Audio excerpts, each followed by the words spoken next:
Alhamdulillahilladzi khalaqal mauta wal hayata liyabluwakum ayyukum ahsanu amala wa huwal azizul ghafur.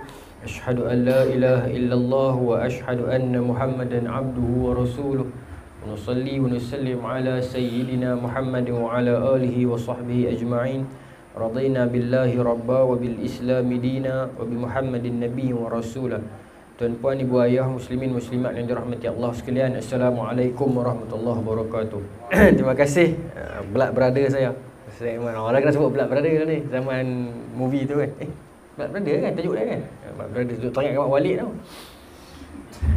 Gamak saya tak tengok Gamak tu, tapi duduk lalu dia punya apa, reel pendek-pendek tu kan. Yalah, saya ada pendapat yang berbeza tentang Gamak tu, tapi tak mau, sudahlah. Minggu lepas saya kena kecam teruk lah. Tak mau komen lah.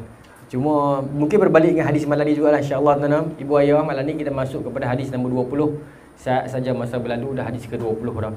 No, pejangan cilik dah hadis nombor 20, bermaksud apa ya, tuan-tuan? Kita telah berada pada separuh kitab ini, no? Hadis nombor 20 ni hadis tentang malu. Dan sebenarnya kitab hadis 40 ni 43 hadis ya. Tapi tak apalah, dia lebih terkenal dengan matan arba'in, hadis 40. Tak apalah, tapi dia 43 hadis dia dah. Tapi malam ni kita masuk pada hadis nombor 20. Insya-Allah kalaulah sempat, mungkin kita cover 2 hadis pasal dia tak panjang mana. Kalau tak sempat, macam biasalah, 1 bulan 1 hadis. Saya duk try nak bagi percepat sikit, agar mungkin sebulan 2 hadis kan. Tapi saya fikir-fikir takut kita nak ligan habis silibus tu, kita punya penyampaian tak sampai pun rugi juga kan. Dan kalau kata kita drag lama sangat pun takut lama-lama orang dah kurang minat. Tapi saya tengok alhamdulillah tak surut lagi, kira alhamdulillah lah no. Ni dah separuh kepada kitab masih lagi duk tera ni. Saya seronok lah terima kasih banyak-banyak. Masa mau terus lah sama terus. Saya minta izin tuan-tuan, ibu ayah, saya buka live ni bukan sebab apa, sebab saya dapat peringatan. Penerbit buku saya beritahu, Ustaz lama dah tak buat live, lama dah tak buat video, takut nanti dia punya metrik tu jatuh. Sebab buku kedua saya, Al-Furqan 2, akan keluar lagi 2 minggu, insya-Allah. Alhamdulillah lah. Makasihlah sokongan untuk buku pertama tu. Jadi lagi 2 minggu akan keluar Al-Furqan 2, akan terbit sambungan Al-Furqan 1, bermaksud sirah umat Islam daripada Uthmaniyah jatuh. Sebelumnya sikit lah, kurun ke-18 tu, Ustaz Uthmaniyah mula goyang sampailah 2024 punya kisah hujung, iaitu pembunuhan Syahid Yahya Sinwar. Tapi untuk kurun ke-21 ni tak adalah banyak sangat. Yang paling banyak kurun ke-18, 19, 20. Segala konflik dalam tu semua saya ceritalah. Baru-baru ni kan SPM keluar. Baru-baru ni baru kemarin kan, adalah 2-3 orang post pasal kejayaan SMKA, kejayaan SBPI. Kebetulan dalam buku Al-Furqan 2 saya tulis cerita pasal how SMKA itu telah mengubah landscape Malaysia. Dulunya orang pandai ni, bukan saya nak menghina orang pandai dulu nah. Dulu orang pandai ni dia pandai sungguh mengaji di luar negara kan. Dulu banyak pergi luar negeri. Pandai-pandai pergi London, pergi England kan. Pergi balik main depa kurang acuan agama. Depa jadi orang bangsawan, orang elit, jadi pemimpin, jadi businessman, jadi orang yang hebat-hebat, tapi budaya tu budaya kehidupan barat depa bawa balik main. Kita melihat dulu orang kaya dengan agama ni macam jauh. Bukan saya merendahkan orang kaya, tidak nah. Saya nak cerita realiti dulu. Ibu ayah tahu, ibu ayah duduk zaman tu. Orang miskin kuat agama, orang kaya tak kuat agama. Dululah. Sampailah satu formula dibuat di Malaysia tahun 70-an. Dalam buku saya Al-Furqan 2 tu saya cerita detail lah. Siapa tokoh dia dan sebagainya tu. Dibentuklah SMKA. Dulu kalau ustaz-ustaz ni mengaji pondok, mengaji sekolah agama rakyat ni, pergi Mesir, balik main jual kapet, jual kitab, jual minyak wangi lah. Orang motok pun nak pandang. Jadi maka bila jadi SMKA tu, budak-budak pandai ni ambil budak pandai mengaji agama, mengaji juga sains dalam tu. Maka kita menghasilkan produk. Hari ni kita dapat lihat banyak doktor-doktor yang hafiz Quran, businessman hebat, menteri-menteri pun pandai bagi dalil dah lah ni kan. Mula kita melihat orang kaya yang kuat agama. Ini produk daripada kesan pelaksanaan SMKA tu juga. Dan kemudian ustaz-ustaz yang kita balik luar negeri yang tak ada kerja ni, saya ingat zaman Tun Abdullah Ahmad Badawi, Allahyarham, dia buka peluang pekerjaan, dia tukar SAR jadi SABK, dia buka aliran jiqah dekat sekolah rendah. Ratus-ratus ribu ustaz-ustaz ni dapat peluang pekerjaan. Jadi sekarang ni almarhum sedang menuai hasil dia lah. Walaupun kehidupan dia semasa era beliau hidup kurang didendangkan. Tapi bila dia pergi baru orang nampak segala apa yang telah dia gagaskan. Saya ingat dia antara yang paling awal menyebutkan tentang food security. Pada zaman era jadi Perdana Menteri dulu, bajet terbesar sajalah cerita sikit Allahyarham tak ada ni, kita nak cerita hal elok lah kan. Bajet terbesar kementerian dia tahu, kabinet dia, kementerian paling bajet yang paling besar bagi kat kementerian mana? Kementerian Pertanian. Zaman tu 24. Saya ingat zaman tu orang tak raise up lagi isu food security ni. Tapi dia dah bunyi dah dan dia telah nampak benda tu. Cuma ialah kerajaan ni biasalah jentera dia kadang-kadang orang melihat pertanian ni tak terang mana. Jadi benda tu tak nampak berjalan. Sampai sekarang ni PMX dia buat balik dengan orang kampung tuan-tuan lah. Abang Mat Sabu kan. Tak apalah, itu pulang kat dia boleh buat. Mana pun, tapi nak kata food security sekarang ni dah jadi crucial. Tapi sebenarnya Allahyarham Pak Loh ni dah sebut 24 lagi.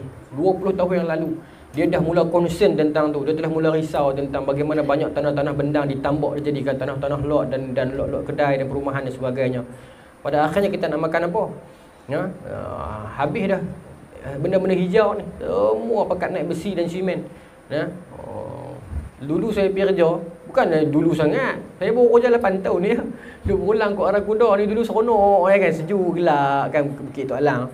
Lah cerah. Tu belah kiri tu pun cerah, nak buat apa tak tahu dah tu. Lepas tu nak pergi ke Bukit Lengkok kat Mengkuang Titi tu, belah kiri tu, sebelum nak pergi ke Simpang Berapit tu kan. Dia pun nak buat apa saya tahu, habis dah bukit tu. Macam nak buat bandar baru tu. Uish, dahsyatlah. Risau juga kita. Akhirnya kita akan menjadi pembeli makanan, bukan pembuat makanan.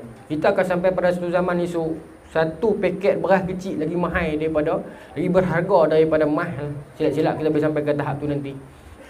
Kita terlalu bergairah memburu semua tu sampai kita terlupa untuk menjaga hak asasi kita sendiri. Tak apa. Mula terus lah. Mula lagi. An Abi Mas'ud Uqbah bin Amr Al-Ansari. Hadis ni daripada Abi Mas'ud. Tuan-tuan perasan tak? Ibu perasan tak? Abi Mas'ud, dia bukan Abdullah bin Mas'ud tau. Takut orang salah faham. Dia Abu Mas'ud ni orang lain, bukan Ibnu Mas'ud, bukan Abdullah bin Mas'ud. Abu Mas'ud ni siapa? Dia Uqbah, nama tepi tu nama dia Uqbah bin Amr Al-Ansari, orang Ansar. Baik. Al-Badri, maknanya dia ni para antara salah seorang pejuang Badar. Para pejuang Badar dalam kalangan orang Ansar memang dahsyat lah. Memang dahsyat. Dalam sirah perang Badar ni, kalau kita baca sirah dia dengan betul-betul full story, oi tuan-tuan teriak. Pasal tu Allah angkat sungguh-sungguh kedudukan Ahlu Badar ni. Dosa-dosa mereka diampunkan dulu dan akan datang. Dan kerana hebat Ahlu Badar ni, masa Nabi tengah berkumpul dengan para sahabat, duk fikir sama ada nak perang ataupun tak mau perang Badar. Bila Nabi minta pendapat, alhamdulillah, maka para sahabat orang Muhajirin kata kami rela bila dan bagaimanapun, hayulah kami ke manapun, atas darat dalam laut pun kami turut Nabi. Kan? Maka Nabi senyap. Kami tunggu lagi, ada siapa lagi tak nak ucap? Ada siapa lagi tak nak ucap? Barulah wakil Ansar kata, boleh jadi Rasulullah nak dengar kami punya pandangan kot. Sebab apa? Sebab orang Muhajirin ni memang tentu dia bengkak, memang dia geram kat orang-orang Mekah. Macam pasal orang Mekah yang balas harta mereka, yang ambil harta mereka. Pasal tu barang Badar ni nak pergi ambil beli harta mereka. Tapi orang Ansar, they got nothing to do with orang Mekah ni. Kalau nak ikut secara dunia ni, dia tak ada kaitan lah, biar lah. Tapi kerana agama dia kata, ya Rasulullah, barangkali Rasulullah nak dengar pendapat kami. Rasulullah senyum. Maka terus dia pahayun, dia berkata, ya Rasulullah, kami ni Rasulullah jangan suruh apa pun kami buat. Ada dua orang bangkit bagi ucapan tu yang memang menggegarkan lah. Sebab tu Nabi puji sungguh orang Ansar ni. Nabi kata, ayatul mu'min hubbul ansar wa ayatul munafiq bughdul ansar. Tanda-tanda orang beriman itu adalah hati dia ada kecintaan kepada orang Ansar, dan tanda-tanda orang munafik ialah hati dia ada benci kepada orang Ansar. Nabi sayang orang Ansar tuan-tuan. Nantilah sempat saya cerita, nanti tak tahu bila akan sampai waktu yang sesuai, saya akan sertakan tentang sejarah perang Hunain. Bagaimana momen romantik antara Nabi dengan orang Ansar. Nabi buat satu perhimpunan Nabi dan orang Ansar saja pasca peristiwa Hunain. Menarik tuan-tuan. Teriak satu dewan ni. Kalau dewan satu tempat dia teriak. Nanti cerita terus lah, pergi tergantung pun. Perang Hunain ni berlaku selepas Fathu Mekah. Fathu Mekah berlaku. Lepas tu orang Islam Mekah ni ramai orang Islam baru. Orang Islam baru yang masuk Islam kerana Fathu Mekah ni. Bukanlah semua masuk betul-betul kerana nak masuk. Ada kadang-kadang ni masuk kerana takut dan sebagainya. Baru di peringkat awal, tak apalah. Lepas tu berlaku perang Hunain. Bila berlaku perang Hunain ni, bila musuh mai, orang Mekah yang ada hak baru ni, Islam baru ni, berunduk pakai kucak kacin tentera Islam. Maka Nabi kata, panggilkan kepada aku Ansar. Maka Ansar mai tuan-tuan dalam hadis sebut macam singa kelaparan, benteng Nabi, lawan sampai menang. Menang. Bila menang dapat harta rampasan perang. Bila dapat harta rampasan perang, Nabi bahagi. Nabi bahagi dekat orang Mekah lebih. Maka golongan Ansar sedikit terasa hati. Tadi masa susah Nabi cari kami.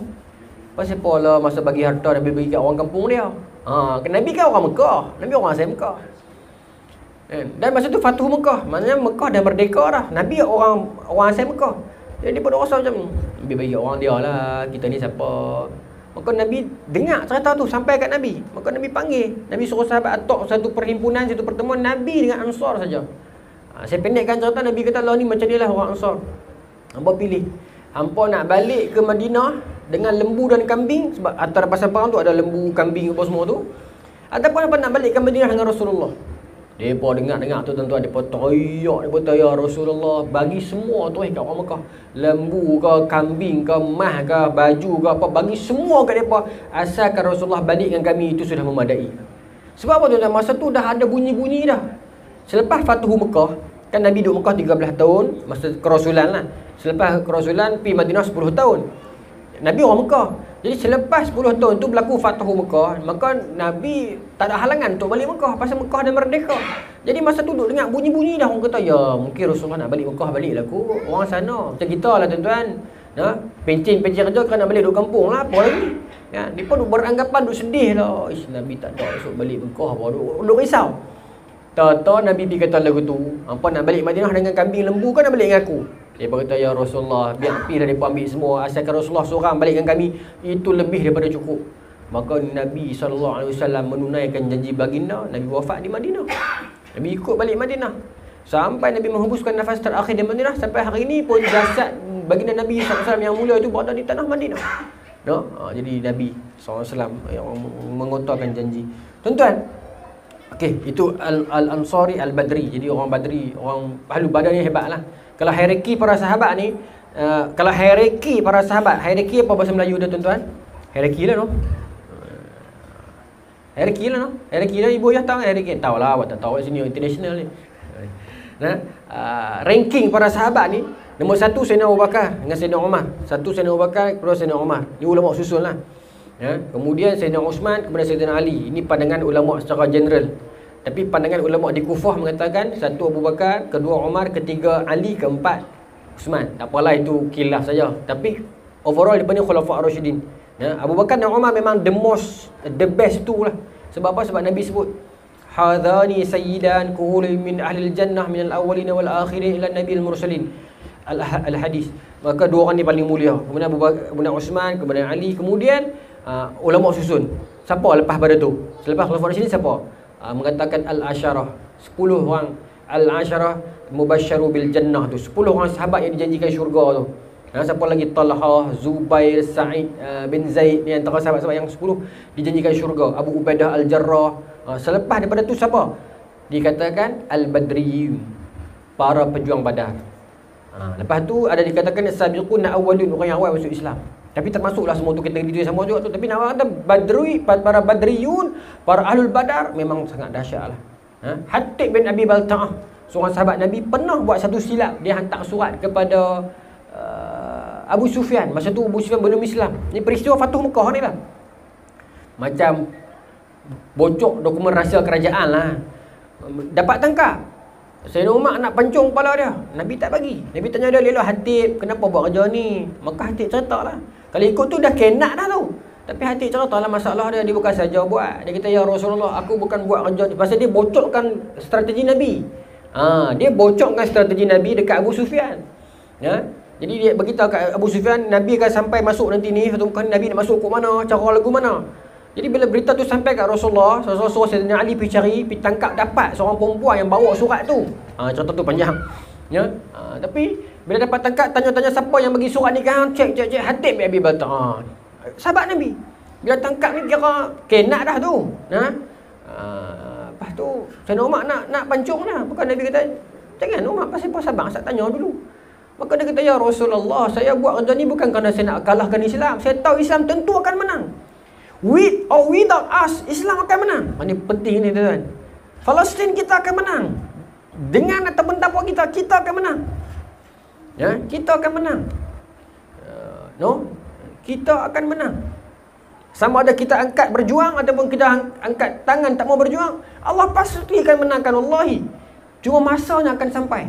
Maka hati kata, ya Rasulullah, aku bukan buat ni untuk nak bagi Islam kalah. Aku tahu Islam akan menang, ada ataupun tanpa aku. Tetapi aku buat ni ya Rasulullah kerana keluarga aku di sana diancam. Dia ceritalah, maka Nabi pun tak apalah. Maka Sayyidina Umar kata, ya Rasulullah, dia kenat. Takkan kita tak mau hukum dia. Maka Nabi kata, ya Umar, bukankah dia ini ahlu Badar? Nampak tu jadi dalil lah. Nabi kata, wahai Umar, bukankah dia ni pejuang Badar? Senang-senang nak hukum dia. Itu menjadi dalil para ahli Badar ni kedudukannya sangat tinggi. Dan itu juga jadi dalil, jadi pedoman kepada kita. Kadang-kadang bila orang tu buat silap, kita tanyalah dulu masalah dia apa. Tanya dulu. Dan kita tengok orang naik kereta, bicerodong kan, kita pun maki lah, naik kereta tak kerti apa lah, langgar habis undang-undang. Rupanya pakcik tu dalam kereta duk tarik sikit jantung, kita tak tahu. Betul tak tuan-tuan? Apa-apa kita tengok dulu. Apa-apa kita tengok dulu. Tapi lagi 7 orang balu seorang tu, yang tu saya tengok tu orang memang terang-terang dah tu. Dahsyat zaman law tu, tak ada malu. Tapi ni kena dengan hadis ni lah. Baru baris pertama.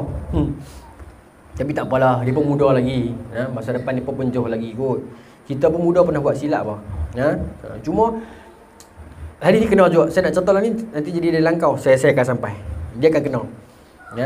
Maka apa hadis ni? Qala Rasulullah SAW, inna mimma adrakan nas min kalabin numuwah. Antara adraka ni maknanya apa? Warisan. Antara perkara yang diwariskan oleh para nabi yang masih lagi ada sampai hari ini adalah apa? Adalah idza lam tastahi fasna ma syi'ta. Idza lam tastahi fasna ma syi'ta. Senang ya? Idza lam tastahi, kalau kamu tak ada rasa malu, fasna ma syi'ta. Buatlah apa nak buat apa pun. Apa makna warisan para nabi? Maknanya kalau ada satu benda yang daripada nabi dulu pertama sampai hari ni, apa yang tak berubah? Yang ni, iaitu sifat malu. Warisan para nabi. Syariat berubah. Syariat Nabi Musa lain, syariat umat terdahulu lain, syariat Rasulullah SAW ada juga berbeza. Hatta persyariatan tentang manasik dan sebagainya ada juga perbezaan dia. Tetapi dalam bab malu, warisan para anbiya yang tak pernah berbeza pun. Nabi Adam AS, Nabi Adam AS dalam surah Taha Allah sebut, bila mana mereka makan buah khuldi tu, terlucut pakaian mereka dan mereka malu. Mereka malu, cepat ambil daun tu nak tutup. Sedangkan Siti Hawa itu ialah isteri dia, tapi malu tu masih ada. Malu tutup. Maksudnya malu tu ada. Baginda Nabi SAW juga sangat malu, tuan-tuan tahu lah. Nabi SAW ni disebutkan oleh para sahabat ni malu lebih pada darah, anak darah lagi. Nabi SAW malu.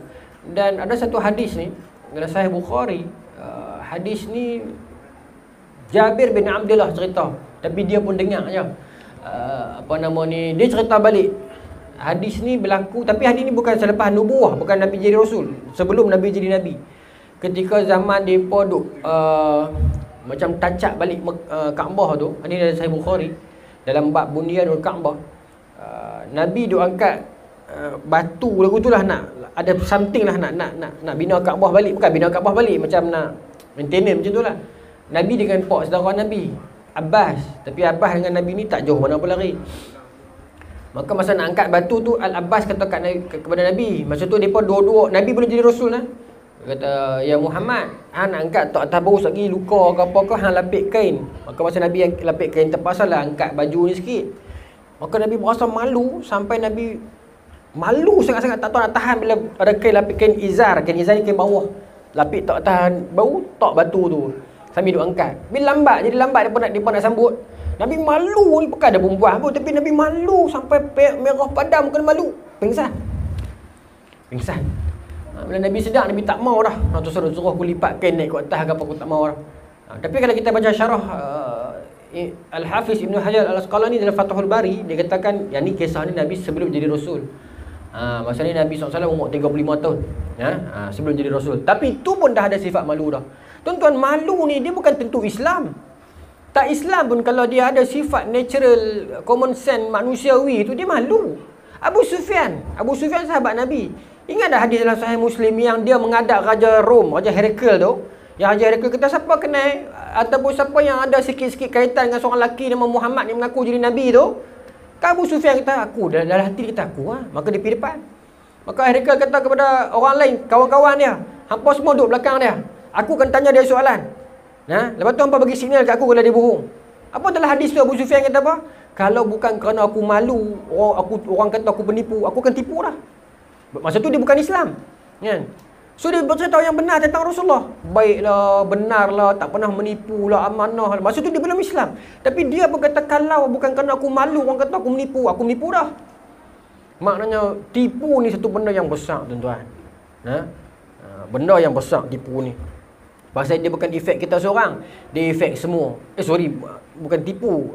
Tipu pun benda besar. Tapi malu tu, poin saya malu tu. Abu Sufyan kata, kalau bukan kerana aku malu, dia katakan malu tu penting. Jadi malu tu sebahagian besar daripada agama. Sebab tu ialah hadis sebutkan, al-haya'u syu'batun minal iman. Hadis tu panjang lah. Al-iman bid'un wa sittuna syu'bah au bid'un wa sab'una syu'bah. Iman tu 67 ataupun 77 cabang. Afdaluha la ilaha illallah. Yang sebaik-baik iman adalah la ilaha illallah. Wa adnaha imatatul adha an tariq. Yang antara yang rendah ialah mengubah benda-benda yang menghalang di tepi jalan ni. Itu iman tu. Budak-budak muda pergi kerja mamak rempit yang bagus-bagus ni, pergi kerja pagi-pagi, ada batu, ada apa-apa tengah jalan, dia pergi berhenti motor, dia angkat ubah. Itu tanda dia ada iman. Ataupun lah ni mungkin tak boleh relate dengan batu. Ada lubang besar tepi jalan, banyak menjauh dah makan dah. Maka dia pergi berhenti, dia pergi cari pelepah-pelepah apa-apa, dia pergi bubuh dah lubang tu bagi pacak tinggi kan. Allahu Akbar, banyak jasa dia tu. Kalau ada 1000 motor lalu pagi tu, 1000 nyawa terselamat, berapa ramai anak-anak di rumah tak jadi yatim kerana dia cuma pacak satu batang pelepah tamar. Dan dia tak buat live pun. Saksilah tuan-tuan, saya tengah buat live, saya tengah pacak satu pelepah nyok. Tak ada. Dia ambil depoh pelepah, dia pelah pipa kerja. Kan? Budak muda biasa. Kan? Kadang-kadang rambut lah apa. Tapi dalam bab itu, dia ada iman. Pasal dia fikir kalau jatuh ni betul jatuh. Saya fikir kalau orang yang dalam pakaian besar, mungkin dia tak buat kerja tu. Dia tak terfikir buat kerja tu pun. Satu lagi apa tuan-tuan? Tongkat. Saya duk kena, duk perasil lama dah. Kes tongkat. Orang yang naik motor tak tarik tongkat ni, siapa yang paling kerap pergi tegur? Popok budak muda naik motor. Pakcik tongkat. Dia lingan ambil ke rumah. Pakcik tongkat. Orang tu dah sampai rumah dah. Tongkat tadi tu. Bagus. Pasal apa dia fikir? Kalau tongkat tak tarik lagi, konon jatuh, insiden bahaya. Dia pun fikir. Setengah orang dia fikir, alamak kesian nak tengok buku malu. Ni yang malu tak. Ada malu ada dua segi tepi.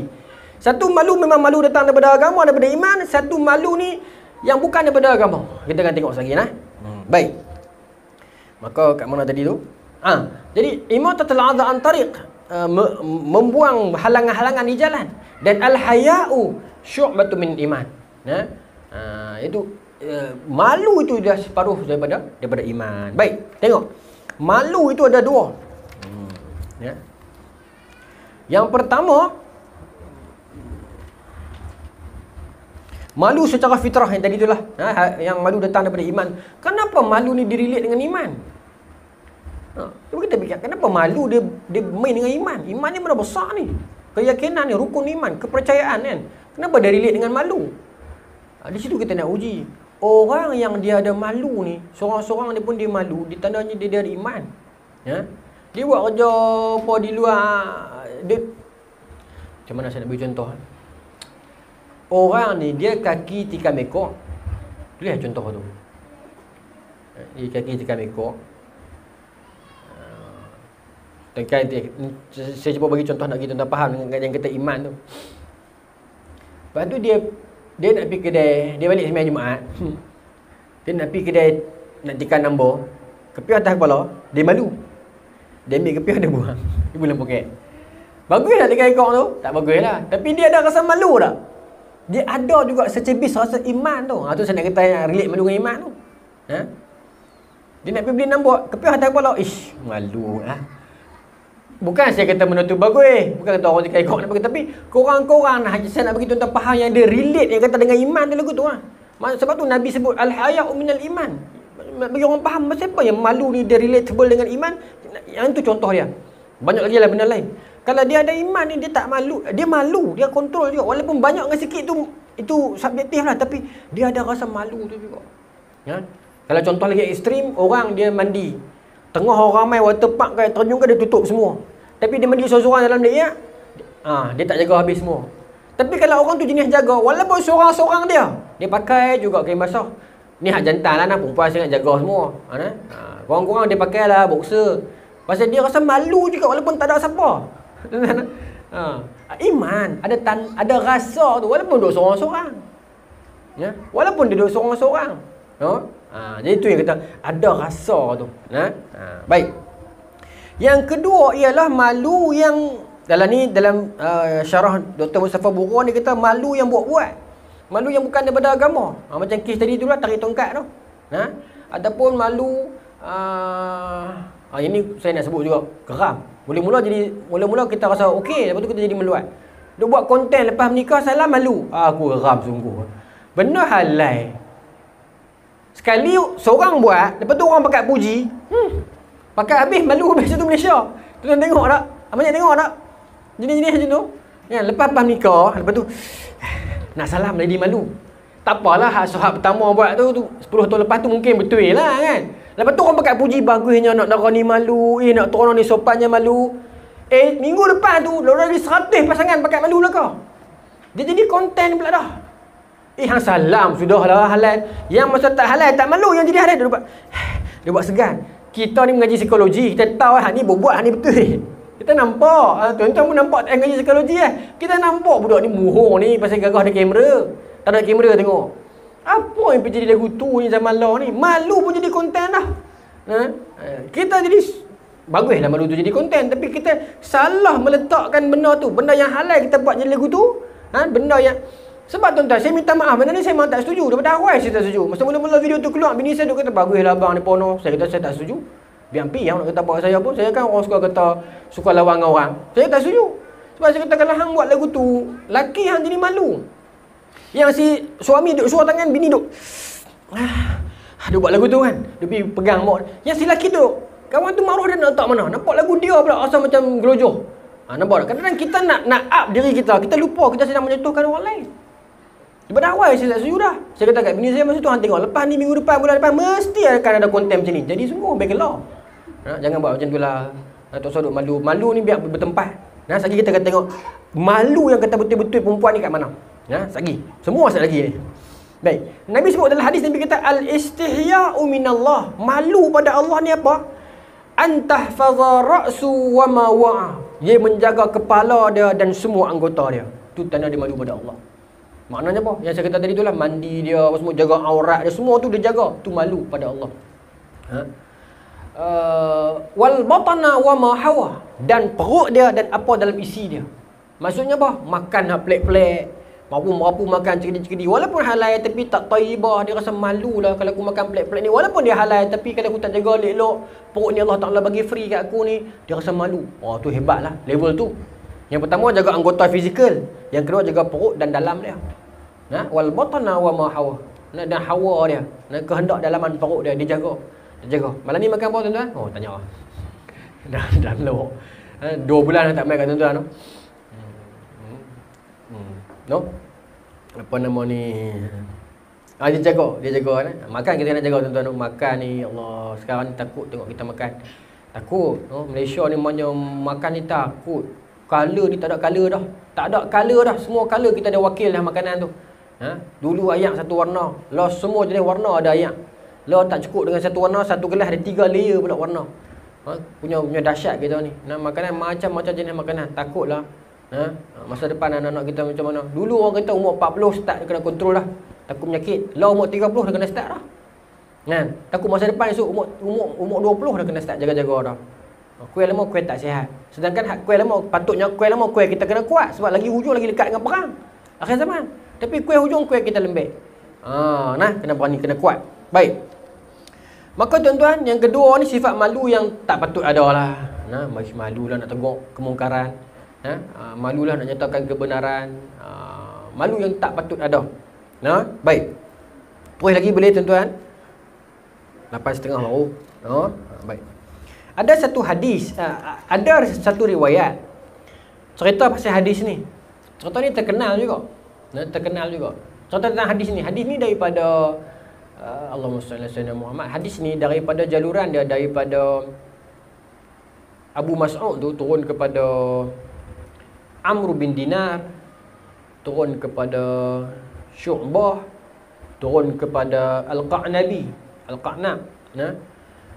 Cuma hadis ni ada satu kisah yang terkenal tau. Kisah ni diceritakan dalam kitab At-Tawabin karangan Ibnu Qudamah Al-Maqdisi. Kitab ni terkenal lah. Kalau kita rajin baca kisah-kisah ni, terkenal. Tuan-tuan yang ada kawan-kawan dekat pusat pengajian tinggi ke yang pandai-pandai bahasa Arab tu, saya tak pandai. Yang pandai kawan-kawan tuan-tuan dalam ni ke, cari kitab tu terjemah. Indonesia banyak terkedepan lebih daripada kita dalam bab menterjemah kitab-kitab dan karya-karya orang putih. Yang power lah, maksud saya, yang ada impact kat dunia. Kita banyak tuan-tuan. Khazanah dulu ni banyak kitab-kitab yang power. Tuan-tuan, Syekh Wan Ahmad Al-Fatani almarhum ada kitab yang sangat power dalam bidang kimia. Orang Melayu pakar kimia.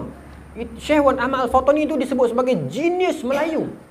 Selain daripada Syekh Nawawi Al-Bantani disebut sebagai Imam Nawawi bagi orang Melayu. Tapi Syekh Wan Ahmad Al-Fatani ulama besar dan genius alam Melayu. Dia ada karang kitab tentang ilmu kimia. Habis macam tu ya tuan-tuan. Sedangkan khazanah kita besar. Sayang. Tak apa. Kembali kepada kitab At-Tawabi ni, saya ingat Indonesia dah terjemah dah kot, tapi dia pun suka jadikan naskah-naskah kecil. Terjemah. Ada satu buku saya cerita baru ni dekat saya punya page. Buku ni mungkin Sir Aiman boleh terjemah. Buku Dr. Gerard Dix, The Cross and the Crescent. Tuan-tuan, buku tu saya baca. Apa nama ni, power lah. Dr. Gerard Crescent ni dia orang yang mengaji di Oxford sampai PhD dalam bidang divinity, dalam bidang kewahyuan dan dalam bidang comparative religion, muqaranul adyan. Dan akhirnya dia temui Islam. Dia tahu dia temui Islam kes apa? Kes member dia nama Jamal, orang Arab. Jamal ni duk terjemah kat dia teks-teks Arab sebab dia kan duk kaji. Kemudian sepanjang Jamal ni terjemah kat dia, Jamal ni tak pernah pun dakwah dia secara literal, secara jom masuk Islam. Tapi Jamal ni duk semayang pancul, jaga kebersihan, jaga mata, jaga pandangan. Akhirnya dia tersentuh, dia masuk Islam. Tapi dalam buku tu menarik. The Cross and the Crescent tu sangat menarik lah tuan-tuan. Tapi saya dahaga lah buku-buku international yang macam tu, yang memberi impact kepada pemikiran kita ni agar masuk ke Malaysia. Tak ada. Tak ada. Hampir tidak ada. Kalau masuk pun dia mesti dia lalu ke Indonesia dulu, masuk ke Malaysia. Sayang lah. Kita ada pada zaman yang kita perlu membaca dengan banyak ni. Sayang. Tak apa. Pelan-pelan. Mungkin bukan zaman kita, zaman anak-anak kita. No? Saya nak beritahu khazanah kita banyak. Pasal populasi sampai sana ni. Ibnu Qudamah Al-Maqdisi, kitab At-Tawabi ni, kisah tentang koalisi orang-orang bertaubat. Banyaklah. Kisah-kisah tu banyak. Menarik lah buku tu, menarik. Sangat menarik. Tuan-tuan kalau minat para ulama, bacalah buku-buku yang macam tu. Saya baru ni dekat Facebook, saya dilabel sebagai penghina ulama. Tak tahu maybe korang media sosial biasalah kan. Terasa lah juga. Tak apalah. Buku tu, kitab tu, dia cerita pasal hadis ni. Saya dah yang tu sebenarnya. Yang katakan hadis ni daripada Abu Mas'ud, turun kepada Amr bin Dinar, turun kepada Syu'bah bin Hajjaj, turun kepada Al-Qa'nabi, dan turun sampai ke bawah lah. Sampai kepada Imam Bukhari tak silap saya. Hadis ni dalam Bukhari ke? Dia tak sebut. Ada Al-Bukhari. Hadis ni diceritakan, kisah dia. Imam Al-Qa'nabi ni anak dia cerita balik. Kata ayah dia ni masa muda, duduk di Kufah, suka minum nabis. Saya pernah ceritakan nabis Kufah. Nabis Kufah ni kalau kita baca biografi Imam Waraqah bin Waqi' bin Al-Jarrah, adalah kisah pasal nabis. Imam Waqi' bin Al-Jarrah ni kuat minum nabis. Nabis ni dia bukan arak, tapi dia peram. Tapi kalau pandangan ulama-ulama Kufah kata dia tak apa. Tapi kalau minum banyak dia jadi haram. Tapi ulama yang ghairu Kufah kata haram lah. Saya tak berani kata arak, tapi dia peram. Kalau saya cerita kat budak-budak sekolah, saya kata lagu yang ketum lah. Dia ulama, tapi ialah semua manusia dia ada kelebihan. Tok guru dah setengah hisap kot daun, kan? Kita nak kata perfect semua ni, kita bukan maksum, kan? Tapi Waqi' bin Al-Jarrah ni dia lagu tu. Dia suka minum nabis. Imam Zahabi dalam memberi komentar tentang amalan minum nabis, dia kata apa? Aina mislu Waqi'. Mana nak cari orang macam Waqi'? Hebat, alim, semayang malam tak pernah tinggal apa semua ni. Tapi kalaulah dia minum nabis, tapi dia minum sikit je. Nampak Imam Zahabi. Imam Zahabi ni mai kemudian tuan-tuan, kurun ke-7. Imam Waqi' ni dia tok guru Imam Syafi'i dari awal. Tapi bila dia cerita balik dalam Sirah Alamin Nubala, dia ceritalah dia kata Waqi' ni orang yang hebat, alim, mana ada orang pandai macam dia semua tu.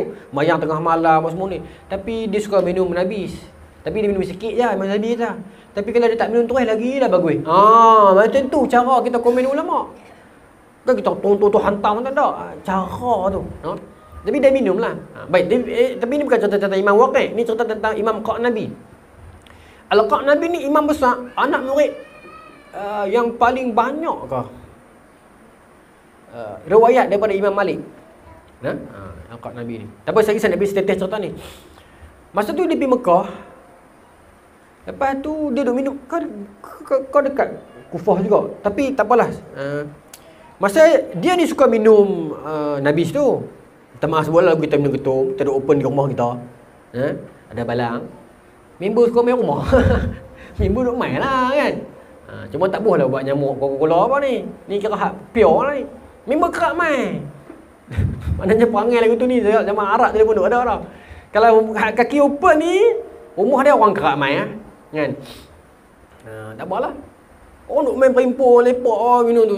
Satu hari dia kata ramai orang duk pergi kat dia ni, duk lari pergi tumpuk kat satu syekh besar mai pergi Kufah macam itulah. Maka dia kata siapa dia tu? Mai dia buat cekang di tempat kita ni. Daripada itulah Syu'bah ni imam lah, imam besar lah. Syu'bah bin Hajjaj. Tu imam besar hadis tu. Dia kata imam besar tu orang mana? Kata, aku ni yang anda kawasan ni. Dia tak tengok blood brother ke? Aku gas. Contohlah ni kan, saya tambah dia orang muda. Dia masa ni siapa dia main buat sempoyan tempat kita kan. Maka dia pergi meloncat pergi kat Imam Syu'bah ni tuan-tuan, Imam Syu'bah ni Amirul Mukminin fi hadis lah. Gelaran paling tinggi dalam hadis tu dia antara yang dapat. Selain daripada Imam Bukhari apa semua ni, Imam Syu'bah bin Hajjaj ni besar tuan-tuan, besar. Saya tak tahu nak abang lah besar tahu mana. Dia ni kira selevel Atta' bin Rabah, Amr bin Dinar ni antara tokoh yang power lah. Amirul Mukminin fil hadis ni maksudnya paling besar. Macam tu. Bila dia main memang orang pergi rujuk dia lah. Maka kawan ni ayah anda kawasan, bukan ayah anda lagi, baru kanda kawasan. Dia cakap aku nak, kita muda tuan-tuan, umur 20. Masa tu kita nak tunjuk cekang kan. Maka dia pun meloncat pergi kat Syu'bah. Dia kata, hang siapa dia mai? Dia kata, hang Tok Guru Hadis kan. Cakap Penang lah. Hang Tok Guru Hadis ke dia kata? Syu'bah ni budak muda mana ni kan? Baru nak up. Cuba tak terkata apa, maka dia kata hadis ni, bagi hadis kat aku. Zaman dulu kan macam tu. Hang riwayat kat aku hadis macam tu lah. Maka Syu'bah kata, macam mana aku nak riwayatkan hadis kat hang? Hang bukan dalam kalangan ahli hadis. Sebab kita bukan nak riwayat sebarang kat orang ya. Kalau lagu tu tuan-tuan, kita dulu skinhead, punk, geran apa semua tu bukan boleh pergi nulis senang-senang kat orang. Tengok orang atas bawah baru kita boleh bagi. Dulu tuan-tuan, maaf sebutlah. Geng-geng paklong dulu, pekida, yahda dulu bukan senang-senang nak bagi bai'ah kat budak-budak. Tengok dulu mayang tak tinggal sebagainya baru boleh bagi. Lah ni dah pantang lepas kira nak mengaku abang. Biar nak buka buah ya. Tu yang jadi orang jadi bahan ketawa pada tu lah ni. Dulu orang takut dengar tigalan, dengar pekida orang jadi hormat. Orang takut. Lah orang jadi meluat. Kita maaf sebutlah kalau yang dah betul ni. Ni yang tak betul ni lah. Pasal dia jadi merepek. Dulu orang hormat. Ayah anda ni kalau kata potong putih ni orang segar, orang takut. Lah orang jadi gelak. Orang dia buat lawak main buah kan. Kita maaf sebut. Jadi hadis semua lagu tu bukan aku nak bagi senang-senang hang siapa dia melompat kat aku nak bagi hadis hang. Dia kata hang nak bagi aku hadis ke? Aduh aku nak pisau. Ataupun aku tebah aku jarah tau. Aku akan lukakan hang. Dia kata hang nak bagi hadis ke aku nak tikam hang. Bukanlah tikam, aku akan luka hang. Dia tok. Ada dalam kita dia tok dekat tengkuk dah. Maka Imam Syu'bah pun bagi je lah, dia nak sangat kan. Dia bagi hadis ni. Dia kata apa? Idza lam tastahi fasna' ma syi'ta. Kalau hang tak ada rasa malu, hang buatlah apa pun. Imam Al-Qa'nabi masa dia belum imam, dia dengar-dengar, dia jadi mai satu perasaan dia malu. Dia balik rumah, dia pecah habis tong ketum Nabi, pecah habis. Dia kata adik dia kan, anak dia, kalau kawan-kawan rumah hang jamu makan, lepas tu kalau nak minum hang kata tak ada dah. Kemudian dia hijrah pergi Madinah, dia pergi berguru dengan Imam Malik. Cuma cerita ni ada kritikan. Ada kritikan sikit dah cerita ni. Cerita ni terkenal. Saya ingat Dr. Mazhar pernah cerita, Dr. Zulkifli Al-Bakri pernah cerita, ramai ustaz-ustaz kita pun pernah cerita. Saya pun pernah cerita kot. Tapi bila saya study balik 2-3 kali, cerita ni ada kritikan daripada Imam Zahabi. Dia kata kalau kita baca biografi Imam Qurtubi, daripada muda dia mengaji. Dia bagus daripada muda. Jadi tak tahu bila masa yang dia jahat. Itu kritikan dia. Jadi kisah ni diragukan. Tapi tak tahulah, sebab Imam Ibnu Qudamah Al-Maqdisi yang riwayat cerita ni, dia bukan riwayat, dia sampaikan cerita ni. Tapi mungkin masa tu dia lagi muda, mungkin dia 12 tahun orang Arab kan. Ataupun mungkin dia tak jahat pun, cuma dia kaki Nabi je lah. Allah Ta'ala alam. Tapi saya beritahu siap-siap lah. Sebab saya beritahu dua sisi cerita tu, memang ramai orang cerita. Dan saya beritahu siap-siap. Memang ada orang kritik. Memang Imam Zahabi kritik cerita ni. Dia kata cerita ni di sudut sejarahnya itu ada boleh diragukan. Sebab Al-Qurtubi ni daripada awal dia memang warak, dia memang mengaji punya orang. Dan Allah Ta'ala alam. Boleh cerita lagi tuan-tuan. Duk kata nak pergi 2 hadis, baru 2 muka surat 842. Tentang malu ni tuan-tuan. Yang saya kata malu dengan patut, dengan malu dengan tak patut. Imam Sufyan bin Uyainah, satu ketika Imam Sufyan bin Uyainah dia cerita balik kat kita. Kemudian Imam Hormuzi nukilkan balik cerita ni dalam kitab Muhaddisul Fasil Bainar Rawi wal Wa'i. Imam Sufyan bin Uyainah ni orang besar lah, alim besar lah, dia tok guru Imam Syafi'i ya. Dia kata ayah kakak kami ni orang Kufah, dia kata. Satu hari ayah aku ni kerja pengguruk wang, money changer. Jadi satu hari bapak aku ni bawa aku pergi Mekah, adalah urusan depa ni. Aku sampai di Mekah, pak aku masuk semayang. Aku duduklah di luar asal, masa dia kecil lagi. Jaga unta. Masa tu ada satu orang tua mai. Orang tua tu mai, dia pun nak parking unta dia kot. Dia tengok aku duduk tang tu. Aku ni Imam Sufyan bin Uyainah ni lah. Maka orang tua ni kata kat aku, "Woi budak." Bukanlah woi budak, adalah bahasa dia, "Wahai anak, tolong jaga unta aku ni." Budak kecil bayar raya macam tu lah. Maka budak kecil ni kata, "Boleh pakcik, aku nak 10 hadis." Bukan RM10, 10 hadis. Tapi cerita ni sahih lah. Budak kecil, darjah 6 begitulah. Kecil lagi dah saya ingat. Kita baca biografi Imam Sufyan bin Uyainah, dia bawa batu yang apa? Yang orang tulis atas batu, dulu orang tulis atas batu kan. Batu tu bawa ni heret tinggi sama dengan dia. Maksudnya dia kecil lah. Darjah 3 apa ingat. Ya, dalam web tak kata darjah berapa. Tapi jenis ikut pok ni saya darjah 3, darjah 2 gitu kot. Darjah 6 tak ikut dah. Bila masuk guru WhatsApp kelas, macam apa dah lah. Kan? Tak apalah, dia minta 10 hadis. Orang tuan ni kata, "Lah budak ni faham ke tak faham hadis ni? Lalu budak minta lah coki-coki ke apa, dia minta hadis." Maka dia tahan, "Ngau lah, aku nak pergi semayang ni. Hang bagi 10 hadis baru aku jaga untang." Orang tuan ni pun bagi 10 hadis. Bagi ni bukan bagi, ini maksudnya bagi ni riwayatkan hadis tu. Maksudnya riwayatkan hadis. Zaman tu zaman riwayat. Benar lagi tu faham, zaman tu zaman riwayat. Mai kurun ketiga awal tahun 200 ni baru zaman, dia panggil zaman kitabah, zaman pembukuan. Sebelum tu zaman tadwin kumpul, zaman Ibnu Syah Az-Zuhri kumpul, lepas tu zaman buku. Zaman buku ni zaman siapa? Zaman Imam Malik. Tu pun tak ramai, seorang dua ya. Ma'mar bin Rashid, Imam Malik. Tapi yang zaman betul-betul kuat buku ni zaman 200 Hijrah awal. Imam Bukhari, Imam Muslim, Imam Abu Daud, Imam Tirmizi tu zaman buku.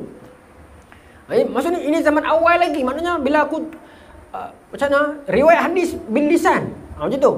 Maka bila minta hadis tu memang tradisi. Maksudnya bila hang pegang hadis, hang kira ada knowledge dah ni. Faham tak? Kemah ni. Jadi budak minta hadis. Dahsyat lah. Maka orang tua ni pun malas cakap. Banyak bagi juga 10 hadis. Saya tak tahu lah hadis apa. Bagi 10 hadis. Kemudian orang tua ni masuk sembahyang. Yang Imam Sufyan bin Uyainah masa ni muda, darjah 2, darjah 3. Dia duduk jagalah unta tu. Orang tua ni habis sembahyang, dia keluar dia kata, "Budak, hang nak buat apa hadis? Hang darjah 2, darjah 1 pergi mingkat Pokemon sudah lah." Ni saya tambah lah. Maksudnya, nak buat apa hadis? Tak ada orang minta hadis kat aku. Tahu Imam Sufyan bin Uyainah ni ulang 10 hadis tadi. Baru dapat jadi tu. Bukan tulis pun. Ulang siap sanad. Terkejut orang tua ni. Orang tua ni kata apa? Esok hang mai kelas aku. Esok hang mai kelas aku. Siapa orang tua ni? Imam besar di Mekah. Imam Al-Amru bin Dinar tadi ni. Dan memang tak silap saya, Imam Sufyan Uyainah ni murid yang paling banyak riwayat daripada Imam Amr bin Dinar. Mana itu nak beritahu apa? Itu malu yang bertempat. Itu yang maksudnya kalau kita ni budak yang malu, tak yalah dia ni imam besar, segar nak tanya dia, segar. Habis gitu. Tapi dia dalam bab tu aku tak perlu malu. If I need to question you something yang benda tu, aku rasa tak perlu malu, tapi dengan nada yang elok, okey je. Maka saya nak bagi contoh dua tu. Baik, lagi boleh? Okey. Kemudian tuan-tuan,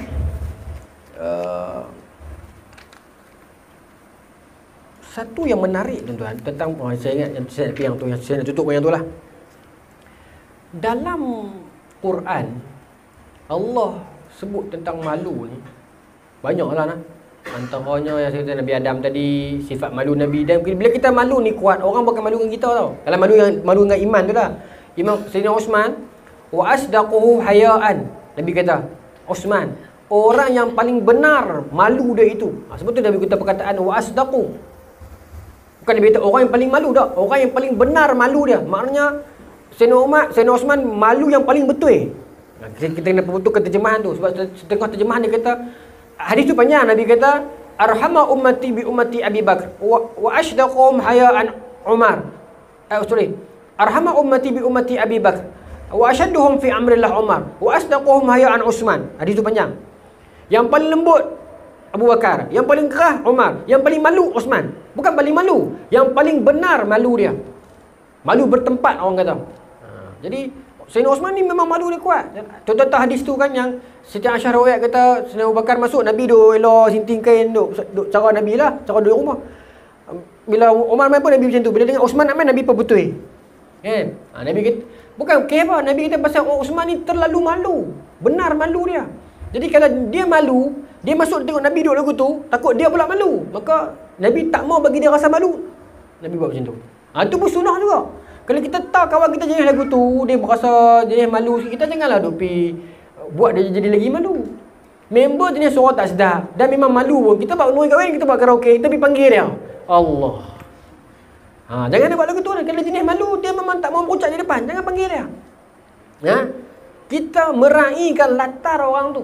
Itu sunnah juga tu. Nabi tahu Sayyidina Osman jenis malu, bukan apa pun, kecil sangatnya. Nabi duduk lagu tu sinting kain, duduk di rumah. Umar masuk, Abu Bakar masuk, Nabi okey. Bila Osman masuk, Nabi berbetul. Bila Siti Aisyah tanya, Nabi kata lagu tu lah. Pasal dia ni kuat malu. Aku takut dia jadi lagi malu tengok aku duduk lagu ni. Pasal tak ada apa pun. Tapi Nabi tengok, Nabi raih.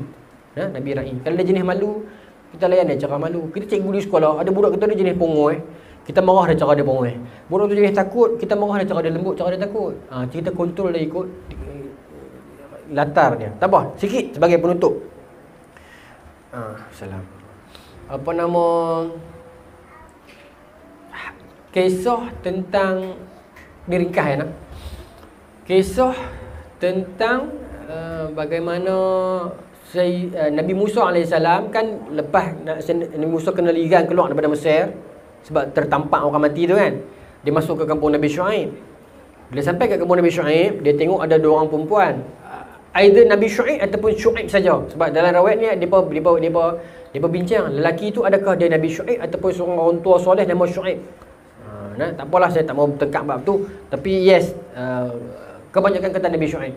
Kan Nabi Al-Quran kata dia nampak dua orang perempuan tengah duduk beratok nak ambil ayam, tapi lelaki ramai, perempuan tu duduk belakang, betul tak? Pasal apa? Nabi Musa kata pasal apa? Perempuan tak pergi beratok, apa duduk depan, lelaki ramai dia potong apa. Perempuan dua orang ni kata, kami ni perempuan, biar dia selesai dululah, sekali dia habis semua kami ambil. Ada rasa malu. Tapi dalam Quran sebut, saya ni ayat tu ada. Allah sebut dalam Quran surah Al-Qasas ayat 25. Faja'atuhu ihdahuma tamshi ala istihya'i. Ni istihya. Kalau ada Al-Qasas ayat 25, kalau nak tanda, kau nak balik tengok Al-Qasas ayat 25. Penting. Maka lepas tu Nabi Musa pun sintil lengan, pergi tolong mereka lah, pergi ambil, bagi selesai. Sebab Nabi Musa ni, perangai Nabi Musa tak suka tengok orang tertindas. Dia tak suka tengok. Sejak di Mesir lagi, dia tak boleh tengok orang tertindas. Walaupun dalam hakikat, dalam kes tu perempuan tu bukan tertindas pun, tapi dia kesian, apa main lama dah. Orang seorang nak potong apa ni, tak apa main kopi. Kan? Maka dia ambil. Bukannya dia buat hero dah, tapi kesian. Baik. Itu memang sifat Nabi Musa.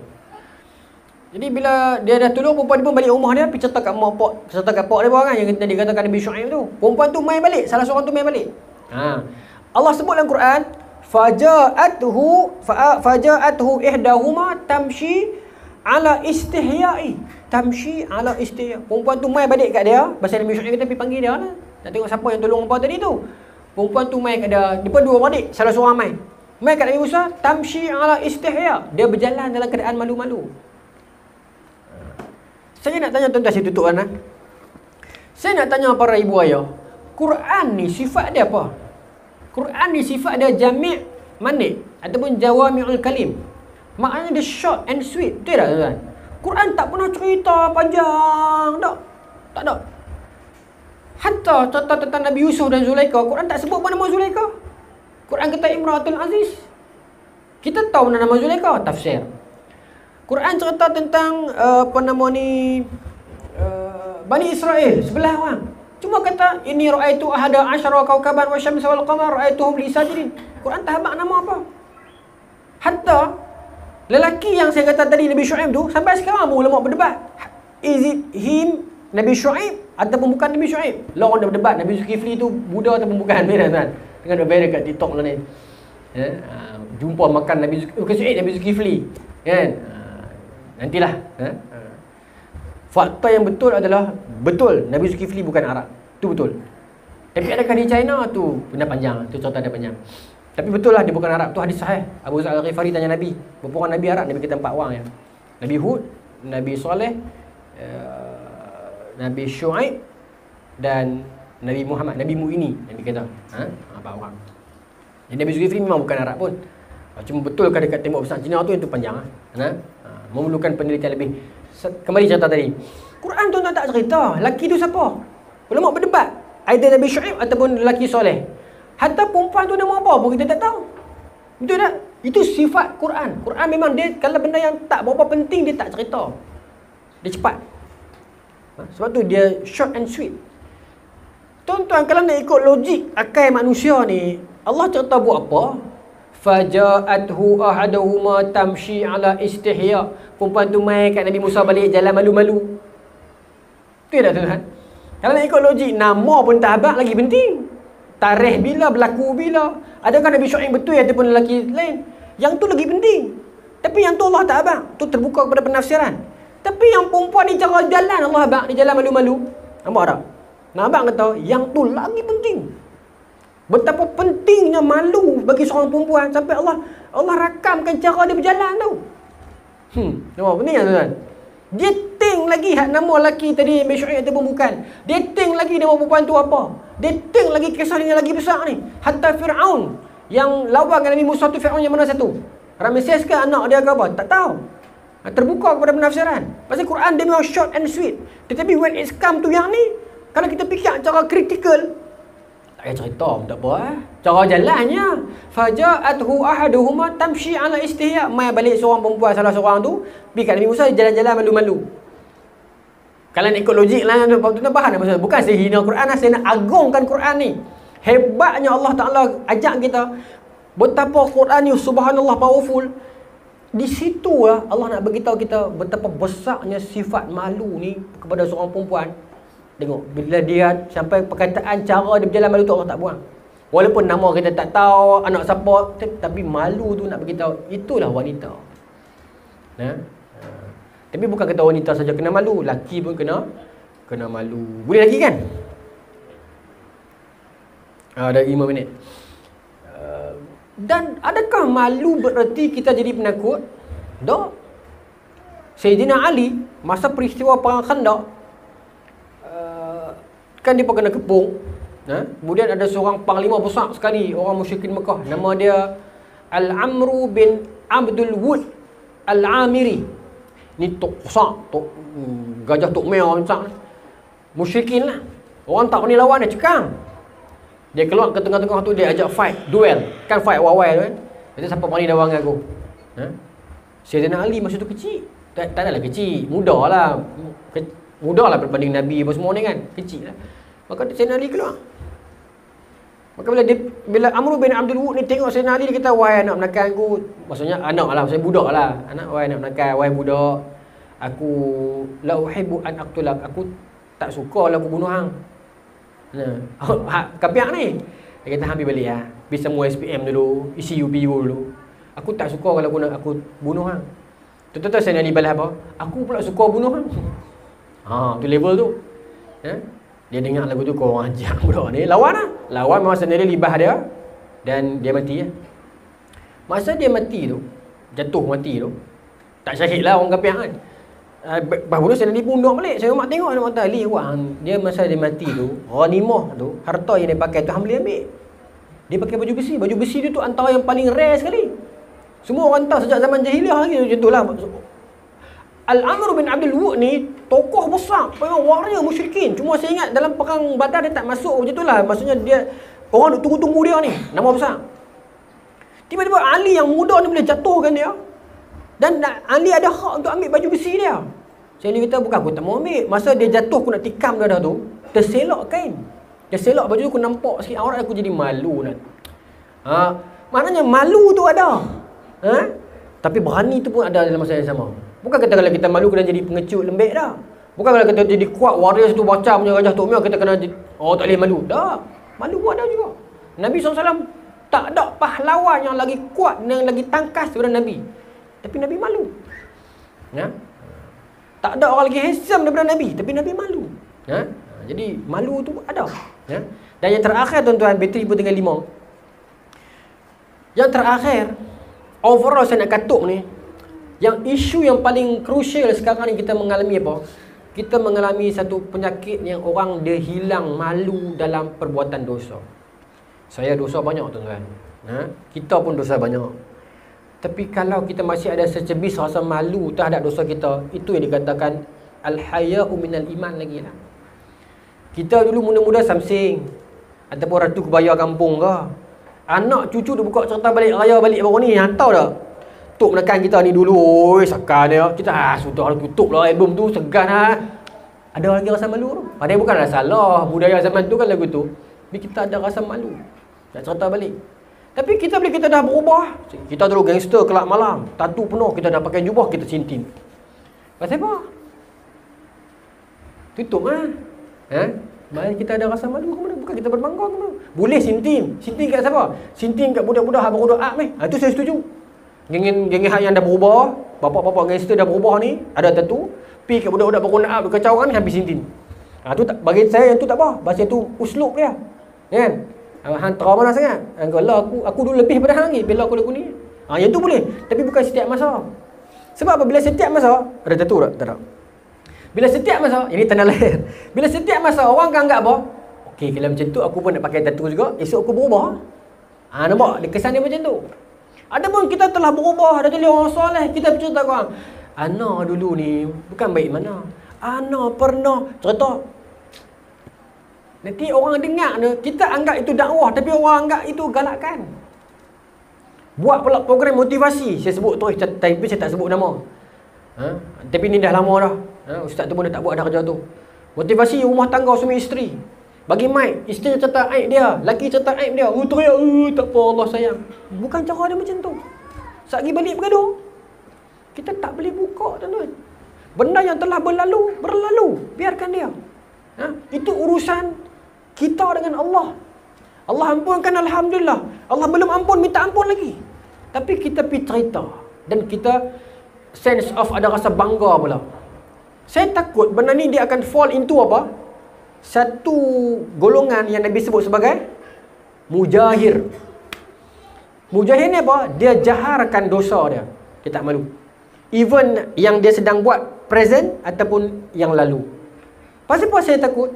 Pasal Nabi kata, kullu ummati mu'afi. Semua umat aku ini dia tergolong dalam kategori apa bahasa Melayu dia tak sedap. Minta ampun apa ampun? Ampun bahasa Inggeris apa? Okey macam ni.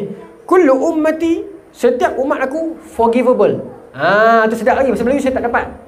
Dia bahasa putih sedap lagi tau. Maknanya setiap umat aku ni dia adalah tergolong dalam kategori yang boleh diampunkan. Macam tu. Tak sedap bahasa Melayu kan? Kena bahasa Inggeris ke? Forgivable. Dia lagu mana besar dosa dia pun Allah mesti boleh ampun dia punya. Kasih sayang Allah besar. Illa mujahir. Melainkan orang yang mujahir. Maknanya dia buat dosa tapi dia duk bangga, tak habis kira benda tu. Tak apa kebah lagi. Saya agak terbuka. Bagi saya okeylah kalau nak cerita, tapi mungkin cerita setting tertutup dengan kawan-kawan, adik-adik baru nak up ni, bagi saya okeylah nak cerita. Abang ni dulu bukannya baik mana, tapi ni cerita ni bukan nak bangga dah, cerita ni nak bagi apa sedap. Yang benda ni tak ke mana pun. Set je orang jual hamba, tak apalah. Tapi kalau kita nak viralkan di social media, buat podcast pula cerita pasal kita punya kejahatan dulu ni, kita lah pergi cerita dalam masjid, saya ada dulu. Saya ingat yang tu. Tak apalah, mungkin dia tak ada niat. Saya pun faham. Tapi bila kita dah belajar ni, kita kontrol benda tu. Tapi saya bukanlah strict sangat. Bagi saya kalau benda tu perlu dalam setting tertutup, dia pergi ceramah di Hindi Geni ke, dia pergi ceramah di sekolah Tunah Bakti ke, dia nak cerita lagu tu, saya setuju. Dia nak sintil lengan, saya setuju. Tapi kalau luar pada tu, saya ingat, saya takut nanti dia jadi satu benda orang kata, tak apalah kalau macam tu kita buat juga, kan? Dan buka-buka ni memang tak boleh. Dan Sayyidina Umar pernah marah. Satu ketika musim perang, kan perang banyak hari, masa ni zaman Sayyidina Umar, ada di grup-grup usrah yang duk ramai-ramai, hang pernah nak buat apa dulu? Hang pernah buat apa dulu? Duk buat ESQ, duk buat ni. Lepas tu Sayyidina Umar dengar, siapa suruh hamba buka cerita ni? Allah dah tutup dah.